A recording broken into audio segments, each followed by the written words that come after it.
So now we are quite expert about the complex differentiations. We have been solving problems on the Cauchy-Riemann equations, its applications, and then we have also discussed about the harmonic functions, the harmonic conjugates. So once all these topics have been covered, let us move on to complex integrals. So, as we know that integrations are always performed over some region or space. So that is why let us try to understand a few concepts of different types of regions that we will encounter in our discussions. So the most common are simply, let me put up the heading, it is the simply and multiply connected regions. So let us now try to understand what do we mean by simply and multiply connected region. So let us consider a region, let us consider a circular region on the complex plane. So this is my region that I have considered over here. Let me call this region capital R, and the equation of this region is mod R is equals to, suppose, 2. Now what does mod Z equals to 2 means? This is also very commonly occurring term, mod Z equals to 2. It actually represents the equation of a circle, because as you know that mod Z, what is mod Z? So as we know that mod Z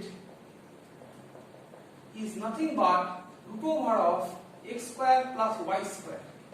So if I square on both sides, so you understand this is the equation of a circle whose center is at the origin and the radius of the circle is 2. So in this connection I would also like to make another discussion, that is if the equation is z minus 1 mod equals to 2. So then what does it mean? So as we know the complex number z is actually x plus iy. So I represent it in that particular form. I put the mod then equals to 2, and then this would be x minus 1 is the real part, so this is nothing but x minus 1 whole square plus y square, that is equals to 2 square. If I perform the steps over here.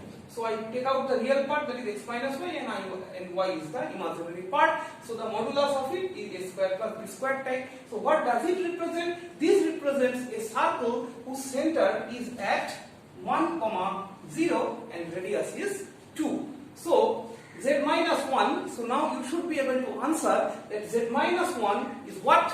Z minus 1 represents a circle whose center is at 1, 0. Now the next one is, what is z minus I mod equals to 2? This means that the center of the circle is on the imaginary axis, and that center, if z minus 1 is 1, 0, so z minus I will be definitely 0, 1. That is, on the real axis you have 0, on the imaginary axis you have 1. If it is twice I, so then this would be simply replaced by 2. That is, the center is now shifted to 0, 2. So these are a few frequently occurring regions that will come across our discussion. So let us make the idea clear at the very beginning of the class. So next, move on to our matter of interest, that is simply connected region. So I have considered a circular region which is bounded by mod z equals to 2. I call this region, I name this region capital R. So this region is my capital R. Okay. So now I claim that this to be a simply connected region. So why this is a simply connected region? So let us analyze first that why do I call it a simply connected region. So the definition is something like this. Take a note of it. A region capital R is called simply connected region. I will call SCR and NCR. Simply connected region if any simple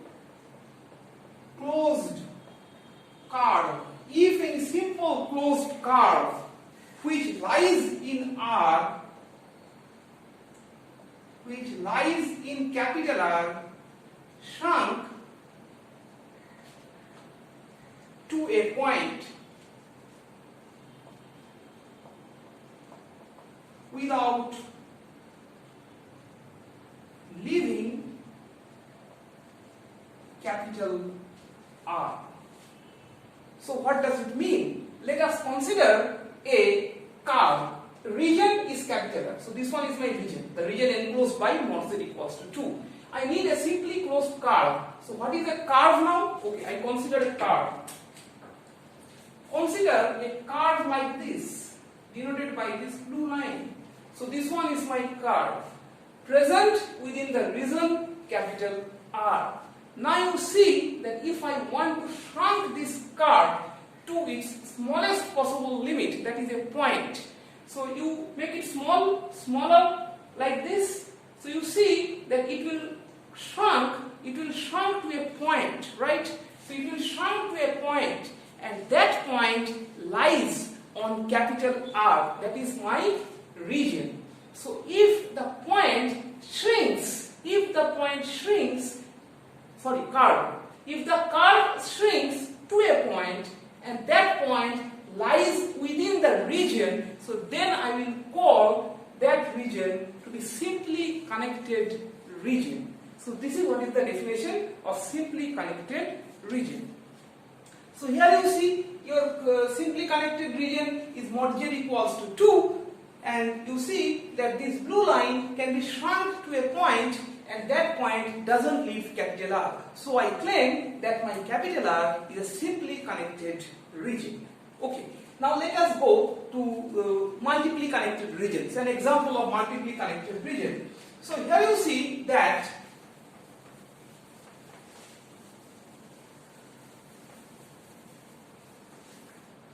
so this is my next. So you see that I consider two curves now. This is one of the curve and this is my another curve. I say that this one is mod z equals to 1. You know what do I mean by mod z equals to 1? Centered at origin with radius 1.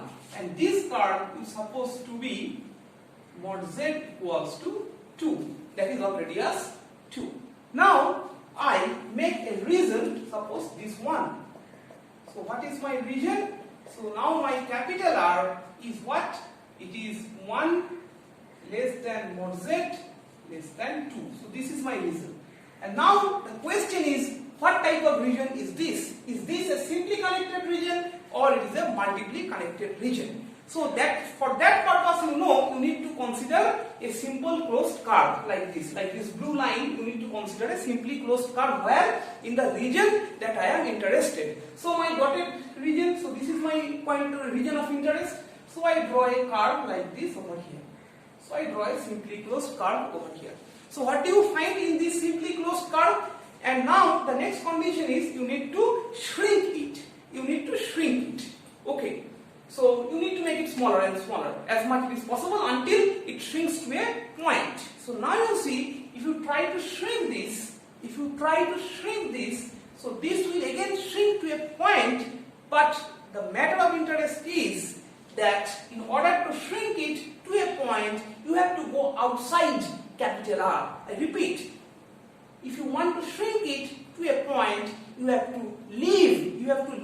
to go outside the region capital R.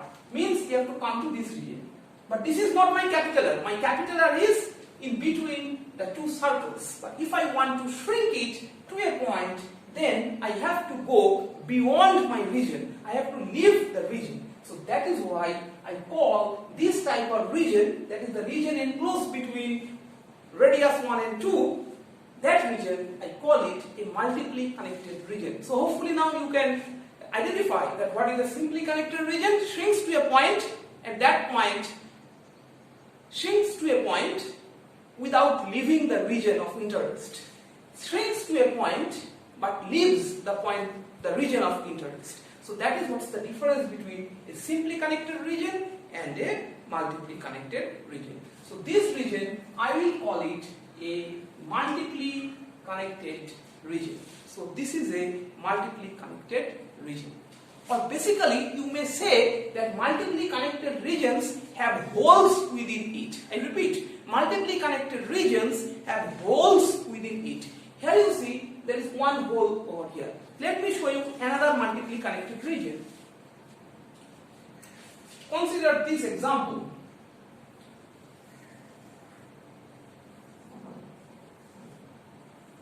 Okay, so if I consider this region, the region marked by dotted points, you see that this is again a multiply connected region, and here the number of holes is 3. So a simply connected region do not have any holes in it. Look at this. It do not have any holes in it. But look at this having one hole at the center. Look at this. There are many holes over here. So this is what is the fundamental difference between a multiply connected region and a simply connected region.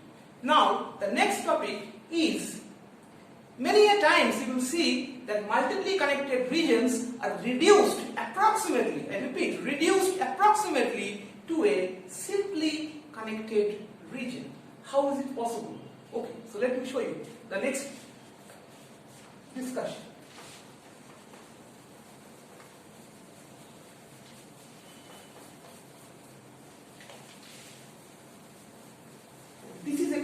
This is called a cut. You need to give a cut. Let us consider this one.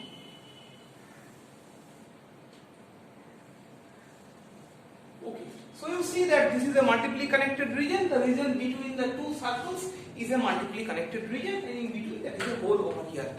Okay. Now, suppose I come this way. I need to convert this multiply connected region into a simply connected region, right? So how is it possible? It is possible if I put a cut over here, a very fine cut. That is why I call it approximate, because this much region is eliminated. So that's why I call it approximate. So connect these two. So come across this way, move in this way, then this curve, move across this one, and then you trace this one. So you see that this is now a single curve. So this is now a single curve, and the region is bounded by a single curve without any holes in it. Previously the region was bounded by two closed curves. Now you see the dotted region is bounded by a single curve. The region is bounded by a single curve. So this single one. So you see. So this is how you can convert a multiply connected region into a simply connected region. So that's the idea. If there are many more, let me show you. Suppose here you have another one. So here also you put a cut. So this will be moving in this way, this one, then this curve, move across this way. So this is how multiply connected regions having many number of holes, can be converted to a simply connected region. So this is the idea behind the entire discussion, and this will be used in our upcoming topics of discussion. Okay, so now let us come back to our original discussion, that is complex integrals, the purpose of this class. So related to complex integral, there are a number of theorems, and most of the theorems are due to Cauchy, from Cauchy-Riemann equations. So most of the theorems are due to Cauchy. So the first one, and you have to be very careful about the names. The names are very close to each other, like Cauchy's integral theorem, Cauchy's integral formula. Two are different.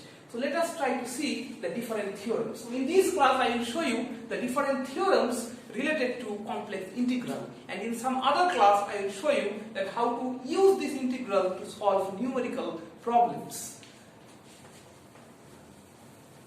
So we will deal with different theorems related to complex integrals.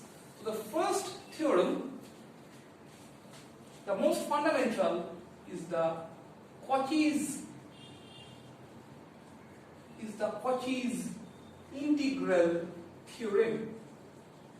Cauchy's integral theorem. So what is Cauchy's integral theorem? So let me put up the statement first. Very simple statement.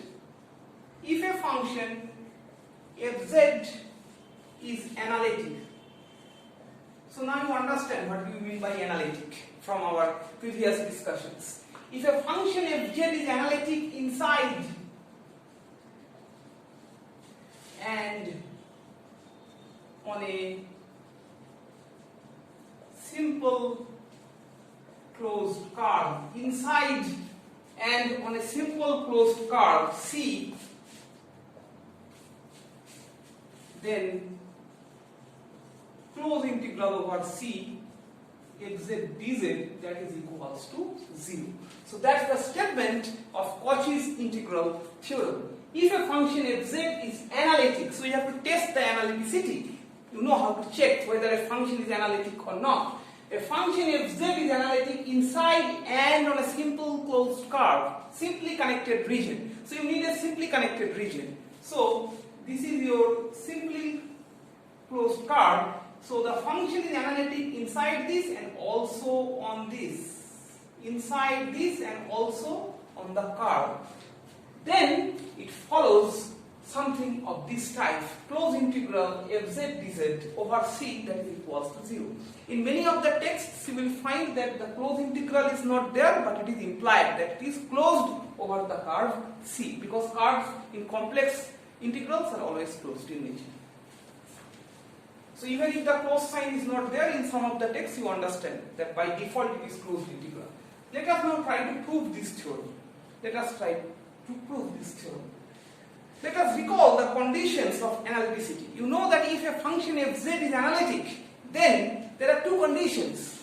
One is the necessary condition, that is, it must satisfy the Cauchy-Riemann equations. And the second condition, that's the sufficient condition, is that the partial derivatives occurring in Cauchy-Riemann equation are also continuous in that particular region. So Cauchy-Riemann equations are to be satisfied, and also the partial derivative, 4 partial derivatives present in Cauchy-Riemann equations, those must also be continuous in that particular region. So you remember these two facts and proceed.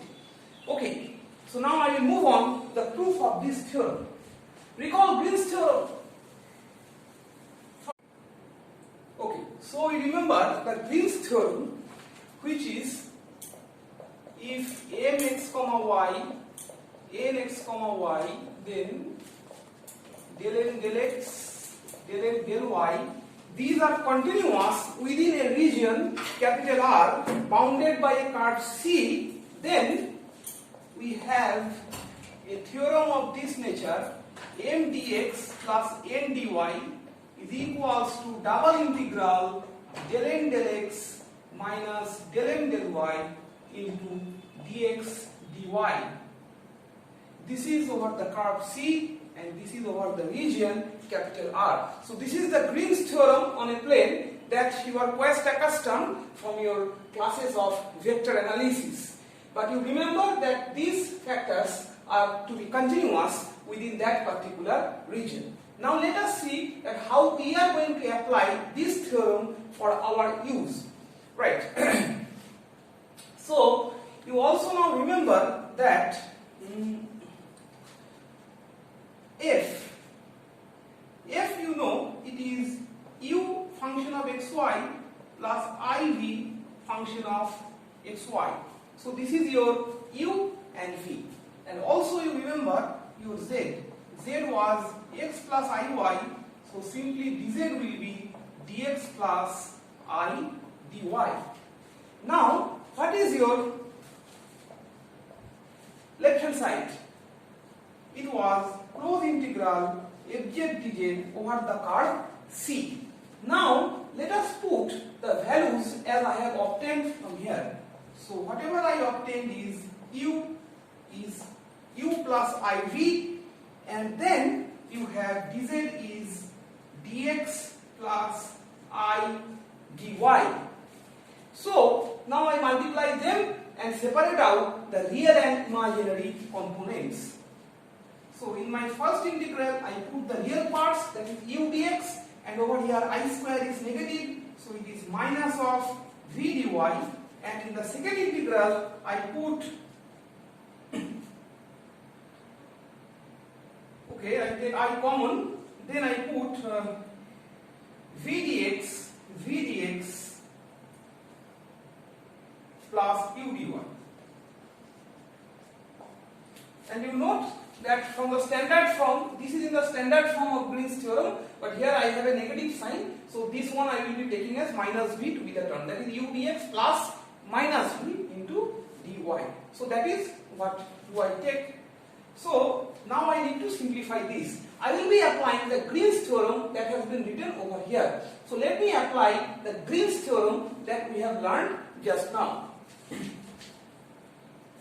So using the Green's theorem, what will be the form of these integrals? So the first integral will be, so look from here, so it is minus v del n del x minus u del u del y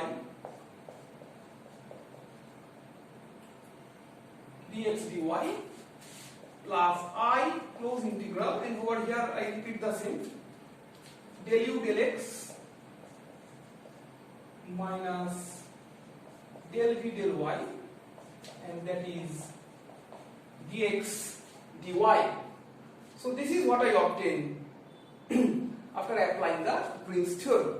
Now you recall, okay, now the condition of applying the Green's theorem is that these partial derivatives must be continuous within that particular region. So how it is ensured? Okay, so that I will also discuss. You see, in the statement I have already mentioned that fz is analytic function. So as fz is analytic, so it must satisfy the Cauchy-Riemann equation. That is the necessary condition. The sufficient condition is that the partial derivatives occurring in Cauchy-Riemann equations, those must also be continuous in that particular region. So let us apply those concepts and reduce the above. So what are my Cauchy-Riemann equations? My Cauchy-Riemann equations are del u del x is equals to del v del y, and del u del y is equals to minus del v del x. CR equations, Cauchy-Riemann equations, and these four partial derivatives are continuous. So definitely these partial derivatives are continuous over here. So if I apply this over here, so minus del v del x, del u del y is, so I replace it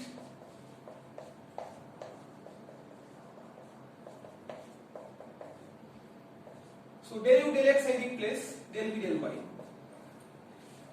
Note carefully that the terms with u's are being replaced in terms of v. So you see that these terms are identical and they get cancelled, and that is why you get closed integral fz dz over the curve C, simply connected region, is 0. So that is what is the Cauchy's integral theorem applied in cases of analytic function. So if fz is analytic within a region and there you have a curve that bounds a certain region, so within that particular region, closed integral of fz dz, that will be definitely equals to 0. Let me give you some examples. You remember your last problem sheet, over there you had analytic function e to the power z square like this. These were analytic everywhere. These functions were analytic everywhere. So as these were analytic, so I can easily say that e to the power z dz, these integrals will be always equals to 0 according to the Cauchy's integral theorem. Or if I can also write z square dz, that is equals to 0. So these are a few applications. The applications will be, there will be more number of applications as I show you some problems in my next class, which will be dedicated towards solving problems on numerical integrals. However, in this class we will try to develop the basic concepts, the basic theorems and formulae. Right. Okay. So this is what I have applied. You see that I have considered the region in this case to be a simply connected region. Now let me apply this Cauchy's integral theorem in case of the multiple connected regions. So now what happens for multiply connected regions? Okay. So put up the next heading, and this is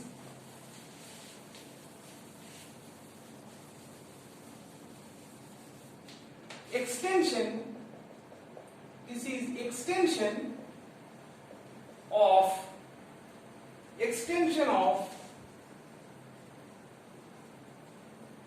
Cauchy's theorem to multiply connected region. Extension of Cauchy's theorem to multiply connected regions.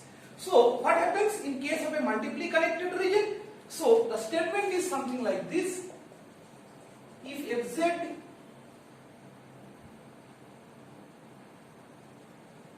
be analytic,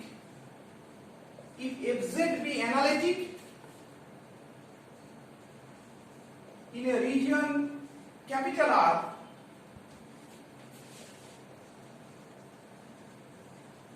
bounded by two simple closed curves, simply closed curves C1 and C2, and also on C1 and C2, then close integral fz dz over the curve C1 is equals to over the curve C2. But provided there is a condition that C1 and C2 are traced in positive sense. That means both C1 and C2 must be traced in the same direction. And as I have discussed, that positive sense is the anti-clockwise sense. C1 and C2 are traversed in positive sense, or you may also write C1 and C2 are traversed in same sense. So this is also possible to write. So you see that this is the statement. So now let me make a diagram and things will be more clear after that. So what is the statement and how can I prove it? So let us try to understand it. Suppose this is your curve C1. This is not necessarily a circle. I just draw it. It is not necessarily a circle. And like this. So I make a cut over here, as I have already discussed that how to convert a simply connected region, a multiply connected region into a simply connected region. So you see that the region between the two curves C1 and C2, before I apply this cut, is a multiply connected region. The reason is known to you after the discussion that I have already made on multiply connected regions. So if I want to convert my multiply connected region into a simply connected region, so then I should apply a cut, which I have done over here. So once I apply this cut, you see that this is your C1 and this one is your C2. This one is your C1 and this one is your C2. So what happens actually is I trace it in the anti-clockwise sense. I start in the anti-clockwise sense and then I move it like this. Then it is continuation like this and it moves in this particular sense. So you see the simply connected region is a multiply connected region is converted into a simply connected region bounded by the curve C. Now what is the curve C? Curve C is this entire one. So this entire curve is the curve C. And here I put up some points. I call it A, B, and this one I called C and D. So now I will start the proof. Let me mention what have I done. So we construct a cut. So you see that we construct a cut, capital AB, such that the region, construct a cut such that the region between C1 and C2 is now a simply connected region enclosed by capital C. What is capital C? I have said capital C is the entire curve. Now you see that now this region, the region where the function is analytic, that is the region between the two curves, that region is now bounded by a single curve after I apply the cut. And that single curve, that is C1 plus C2 plus AB plus CD, this entire one I call it a single curve, that is C. Now what is my Cauchy's integral theorem? By Cauchy's integral theorem. Okay, what is my Cauchy's integral theorem? Just now we have learned that fz dz over the curve C is equals to 0. You may put the close symbol or you may not also put.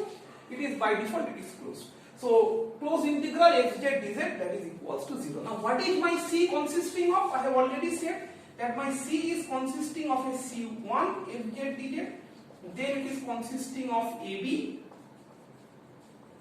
and then it is consisting of CD, then it is consisting of again fz dz, but now it is C2.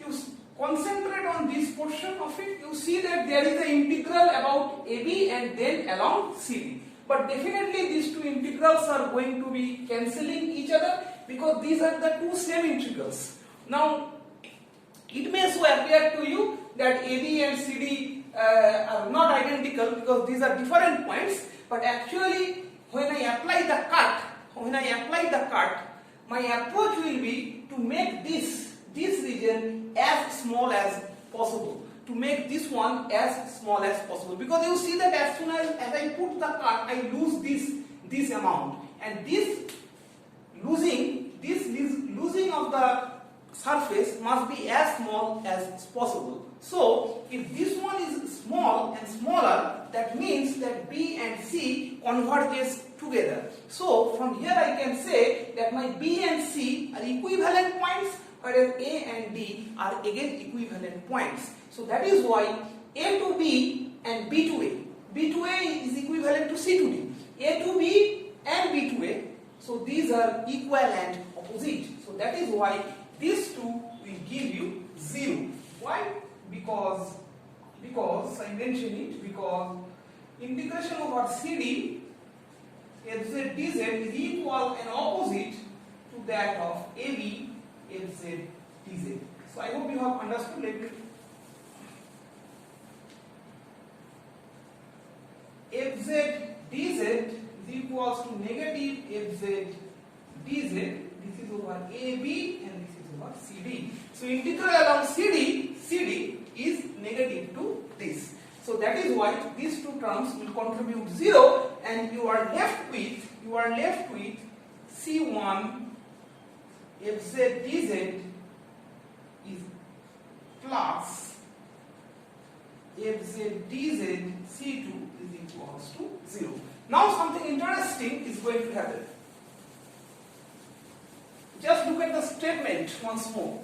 What do you need to prove actually? Please go through the statement. Okay. Now come back to the proof. So fz dz over C1 is equals to negative of fz dz. Don't write. Wait for a minute. So you see that I shift this term to the right, and that's why there is a negative sign.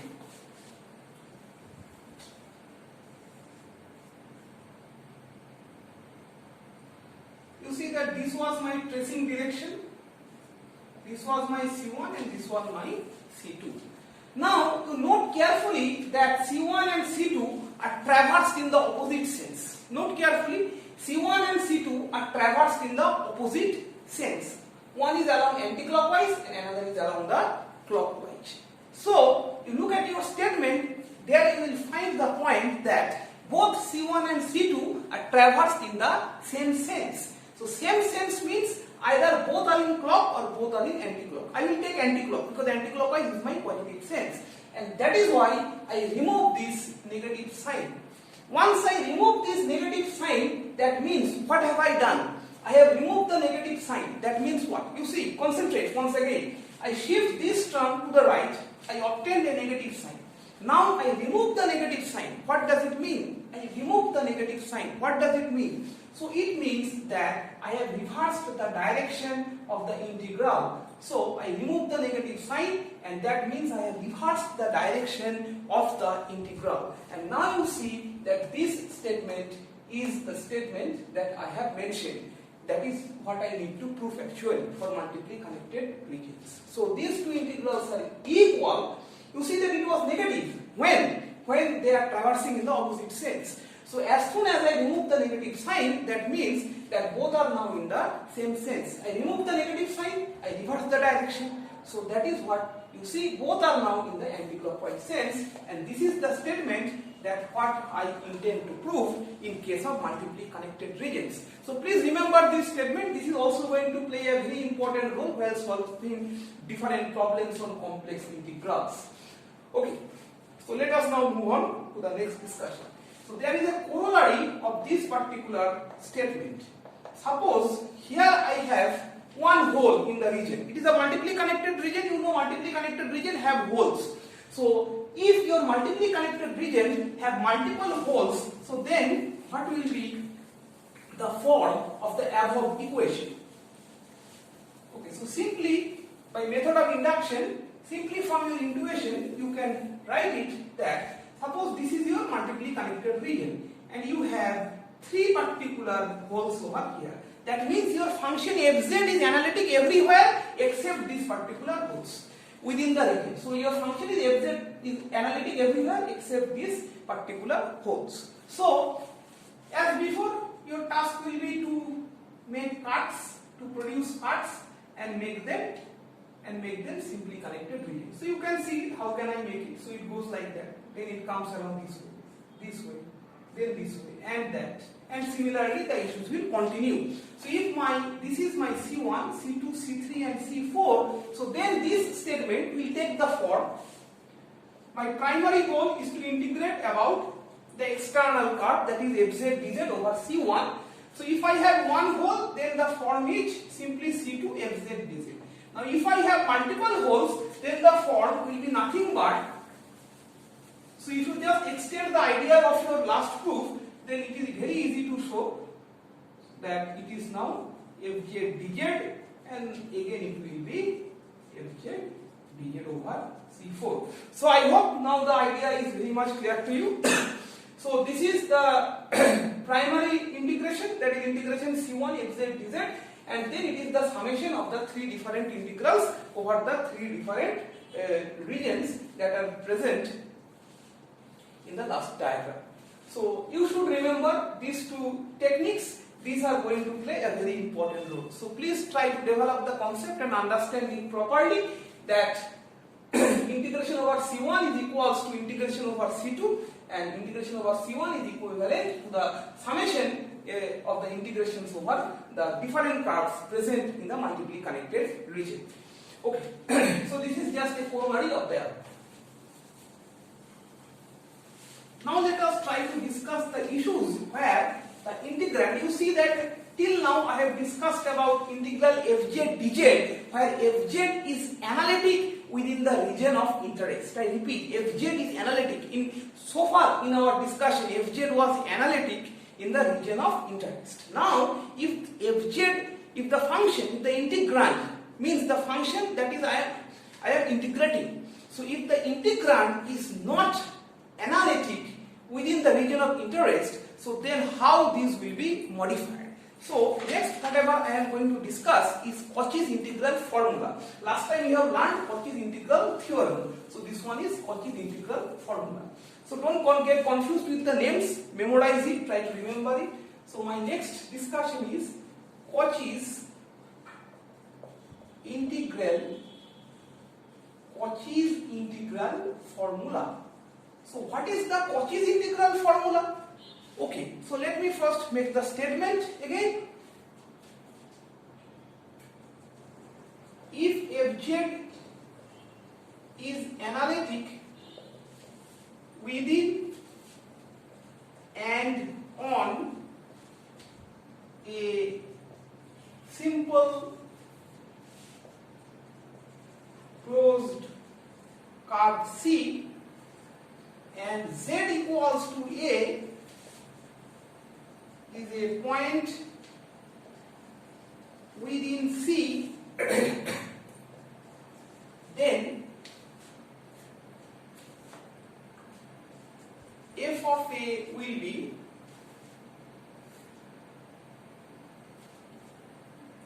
one by 2 pi I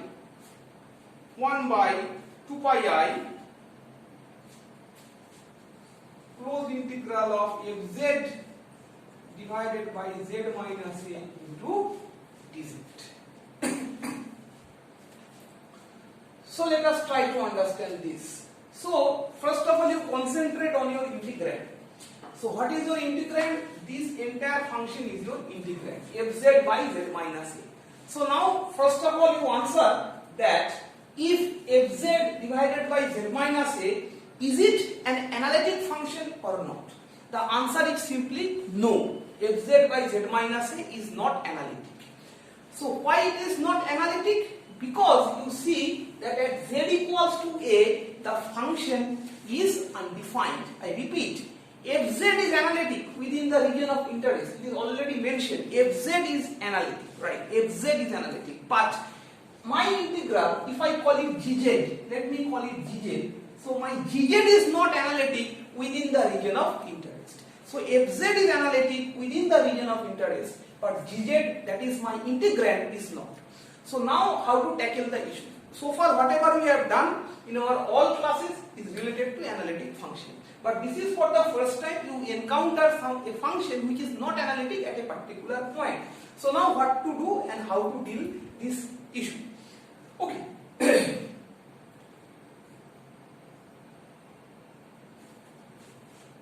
And you should add a line over here. If this integral is over C, where C is traversed in positive sense. Positive sense means anti-clockwise sense. So this is your statement. So I hope the idea is clear that fz is analytic, but fz by z minus a, that is the integrand, that is the function which I am going to integrate, that is not analytic within our region, and it is non-analytic at a particular point, because at that point z equals to a, the function is undefined. Sometimes it is also called poles. It is either I call z equals to a is a singular point, z equals to a we will call a singular, we will call it a singular point, singularity, or sometimes it is also called poles. Okay, we will dedicate a class to singularity and poles, so then the matter will be clear. For the time being, you call it singularity or you call it a pole, for the time being. So z equals to a is called a singular point or non-analytic point, whatever it is. Okay, so now let us try to prove this theorem.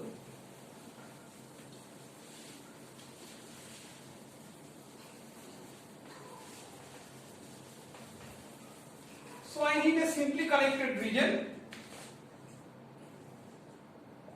Suppose this one is my simply connected region.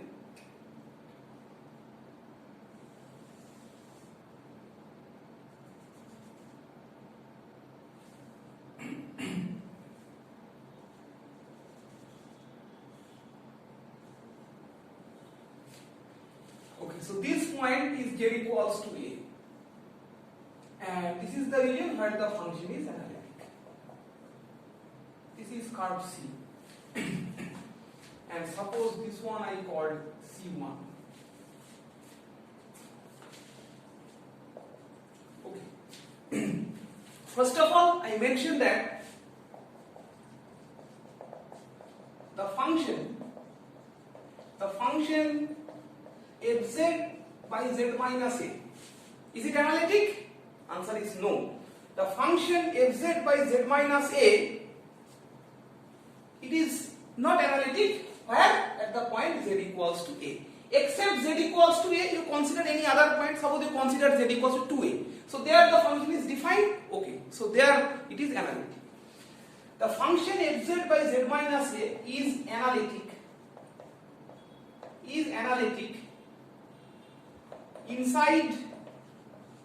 Inside means this, and on C. On C means the point on the surface. Fz by z minus a is analytic inside and on C, except at z equals to a. So it is analytic inside and on C everywhere except at a. So try to clarify this issue. So this integrand is analytic everywhere. I repeat, it is analytic everywhere except a particular point z equals to a. Right. So that is why whatever I do is I consider a circle about that non-analytic point. So first of all, I identify the point where it is singular. So where the function is singular, the entire function fz by z minus a. So it is, let me write it separately, fz by z minus a. So it is singular at the point z equals to a. So that is why above the point z equals to a, I draw a circle of least radius, smaller and smaller radius. That is r tends to 0. So that is why above the point where the function is non-analytic, about the point z equals to a, I draw a circle. So let me write it.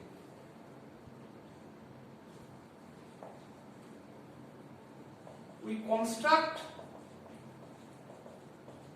a circle C1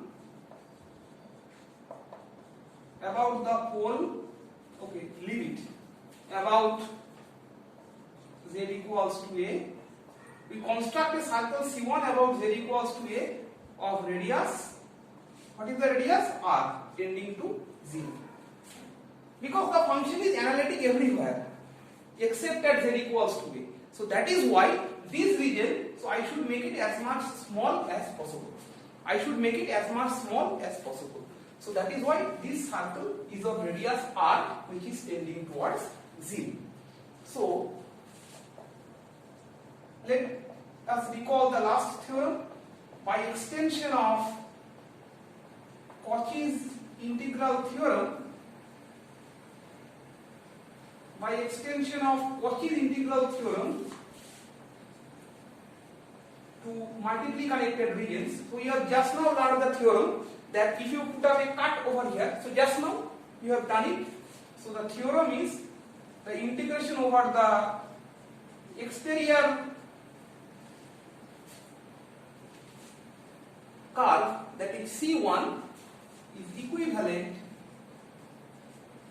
to the integration about the internal curve, that is C2. This is the theorem recall you have learned just now.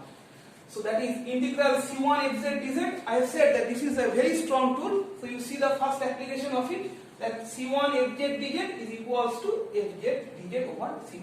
So it is C1 and it is C2, right?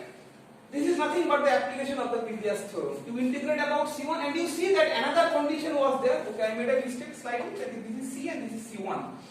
And you see that there was another condition to apply this particular theorem is that both C1 and C must be applied, must be stressed in the same direction. And yes, that is done. Both of them are in the anticlockwise sense. So C and C1 are both in the same sense, and under that circumstances you apply this particular theorem, right? Okay. But here the integral was z minus a, so I put z minus a, because this is my entire integral, fz by z minus a, so I put z minus a on both sides.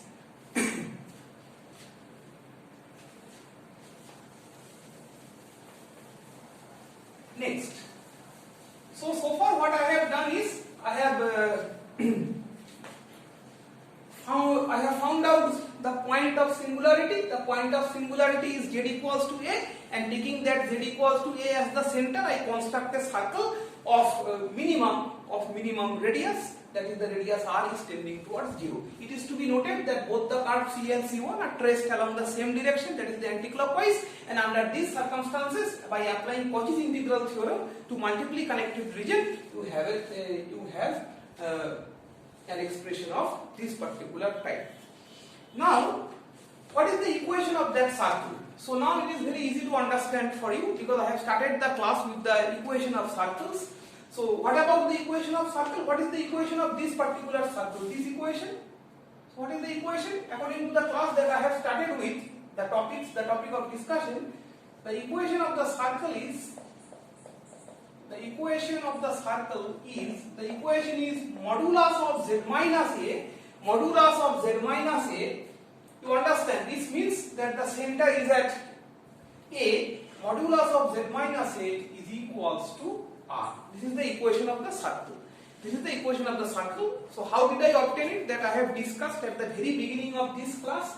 So modulus of z minus a, that is equals to r. This is the equation. Okay. So if this represents a complex variable, you see that z is a complex variable. So and it is the magnitude of the complex variable. Whenever I put it in the mod, it is the magnitude.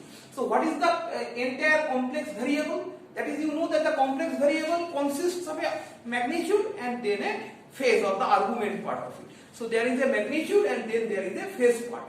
So the complex number. So if I write it in terms of the complex variable, so it is simply z minus a. That should be modulus of z minus a, right? Like this into e to the power I theta. Or I can write z minus a. This modulus is represented by r, so r e to the power I theta. So z equals to a plus r e to the power I theta. So that is what I obtained. One of the equations, and from here I also calculate dz. So my dz will be I into r e to the power I theta in theta. So these are my two expressions that I obtained, and I am going to put it in this particular expression. So let it be equation number 1. So if I put it in equation number 1, let me arrange equation number 1 before I put it over there. So by 1 I can write that okay, this is fz by z minus a. This is by default, these are closed integral, is equals to, you see that I write it fz minus f of a plus f of a. Okay, I just make an adjustment of minus and plus f a, and then this is z minus a dz. This one is over c1 and this is over c. From here I make two different integrals. I bifurcate into two different parts.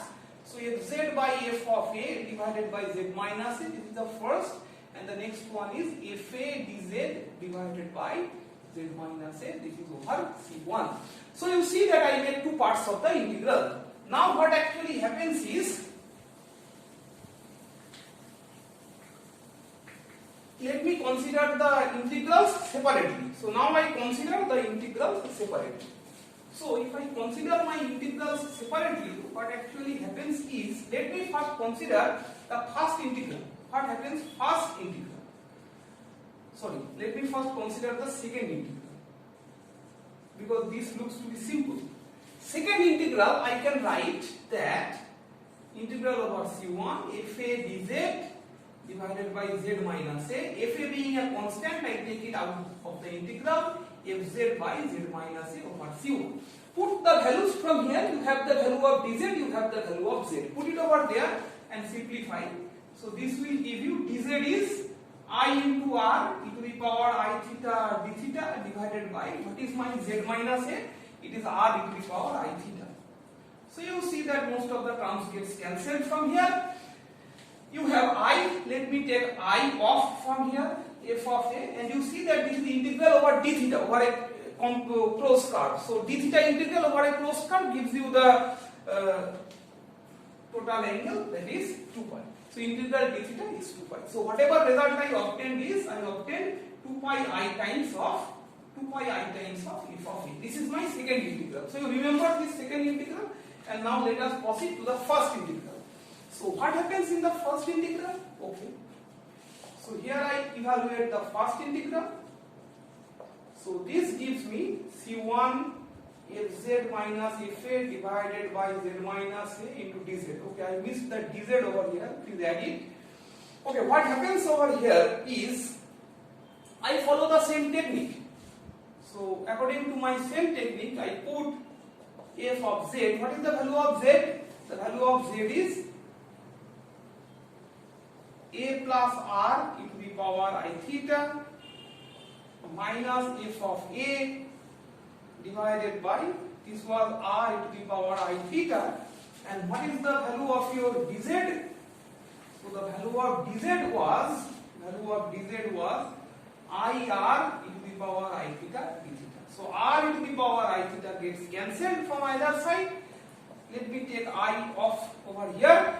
You remember I said that r is tending to 0, the radius of the circle is as much small as possible. So that is why this becomes f of a minus f of a into d theta. And you understand that this must go to 0. So I repeat once more that the radius of the circle is tending towards 0. So that is why I put r equals to 0, and then the numerator becomes identical. Both the terms in the numerator becomes identical. It gets cancelled and it gives. and you get 0 from here. So if I call it equation number 2, the last equation, so now what can I write from 2? So whatever I write from 2 is the proof of the theorem that I intend to complete. So fz by z minus a dz, that will be equals to, you see that your first integral is 0, so the second integral is 2 pi a times of fa. Or you may write 1 by 2 pi I c fz by z minus a into dz is equals to f of a. So this was your statement. I think that I made a mistake in my statement, so please go to the statement and check. I hope that I have missed this 1 by 2 pi I when I write the statement for the first time. If I have missed this 1 by 2 pi I don't remember exactly, so please put it up in that particular expression, because this is actually what is the Cauchy's integral formula. So I repeat once again, most probably I have missed this 1 by 2 pi I. So if I have missed it, so please add it in your statement. So it is 1 by 2 pi I. You can put a closed integral over here, it's up to you.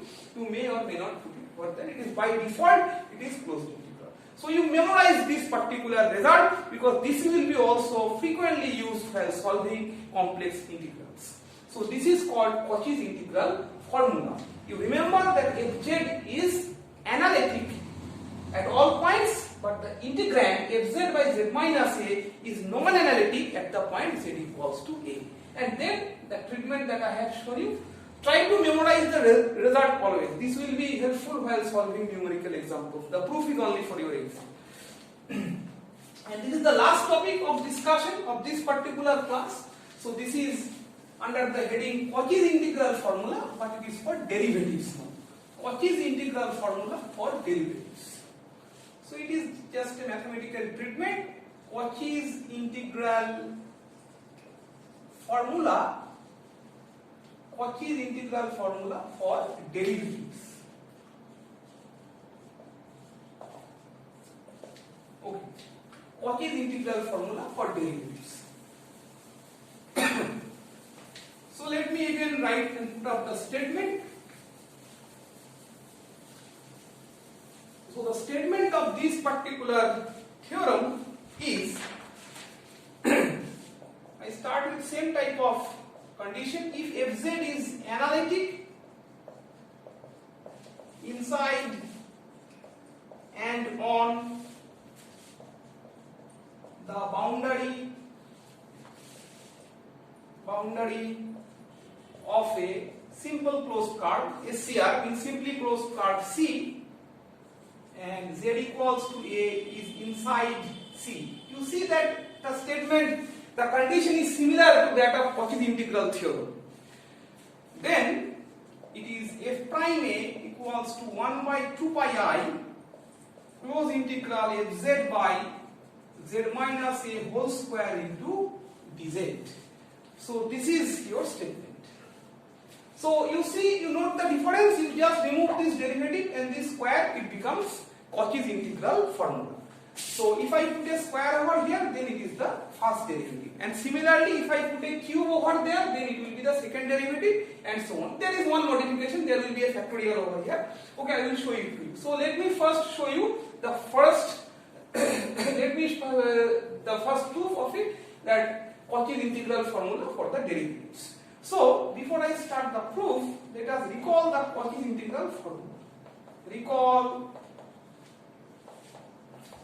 Cauchy's integral formula.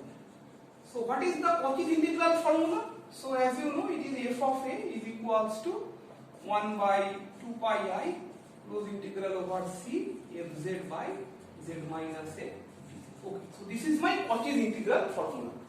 But what do I need to find? I need to find the derivative of fz at the point z equals to a.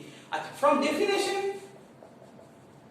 definition of derivatives, what is f dash a? So you know that it is limit z tends to a. This is from our last class, fz minus fa divided by z minus a. So this is the definition of derivative. So from the first principle. Now if I put z minus a is equals to a, because you see that z tends to a, that means z and a, the difference is very small. So and let it be denoted by h. You also know this particular form of expression. So as z tends to a, so I can write h tends to 0, because z and a are nearly equal, so h tends to 0, and this one will be, z will be replaced by a plus h minus fa, and this will be h. So this is another form of the first principle from the definition of derivative. So I will be using this particular form. Now these values of f of a plus h and f of a will be taken from this particular Cauchy's integral formula. So how can I use it? Let me show it next.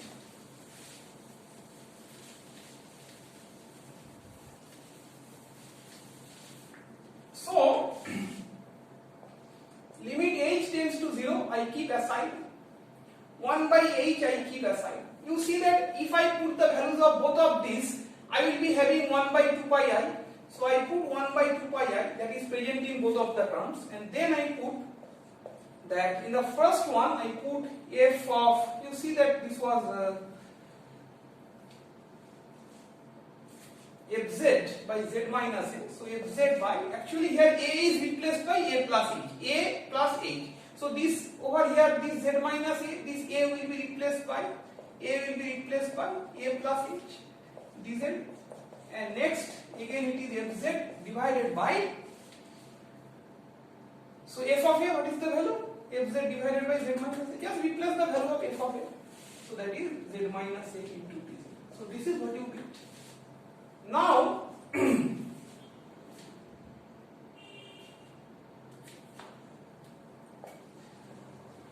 limit h tends to 0, 1 by h, 1 by 2 pi I, close integral fz. You see that fz I can take common. So if I take fz common, whatever I have is, I take the LCM z minus a minus h from these two, and if I simplify it, so z minus a, then minus of z plus a plus h into dz. So you just perform the step yourself, you will get it. I take the LCM over here, and then I simplify it. So you see that this z gets cancelled, this a gets cancelled. In fact, this h also gets cancelled, this h and this h, these two also gets cancelled. So whatever I have on the numerator is, you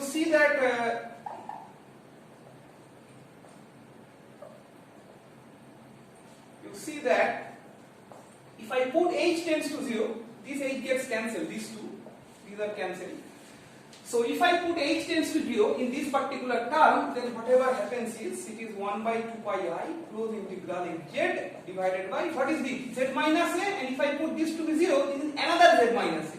So 2z minus a makes it z minus a square. And now you look at your statement of the theorem, so you will find this. So this is the Cauchy's integral formula for derivatives. And I repeat once again, you have to memorize this formula for your own convenience. So memorize the Cauchy's integral formula and Cauchy's integral formula for derivatives. You remember the Cauchy's integral theorem and its extension to multiply connected region. So for this class, you have to remember 4 particular issues, that is the Cauchy's integral theorem, integral fz dz, that is equals to 0. You need to remember the extension of Cauchy's integral theorem to multiply connected region, that is integral fz dz over exterior curve is equals to fz dz over the interior curves. Next, you need to remember the Cauchy's integral formula, that is f of a is equals to dot dot, and you also need to remember the Cauchy's integral formula for derivative, that is f dash a, which is present on the board. If I extend this for higher order of derivatives, so then it can be shown that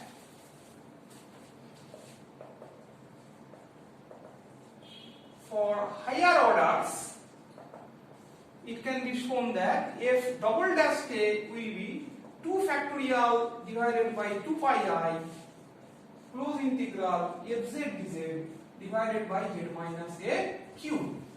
So when you have a square, this will be first derivative, this will be 1 factorial.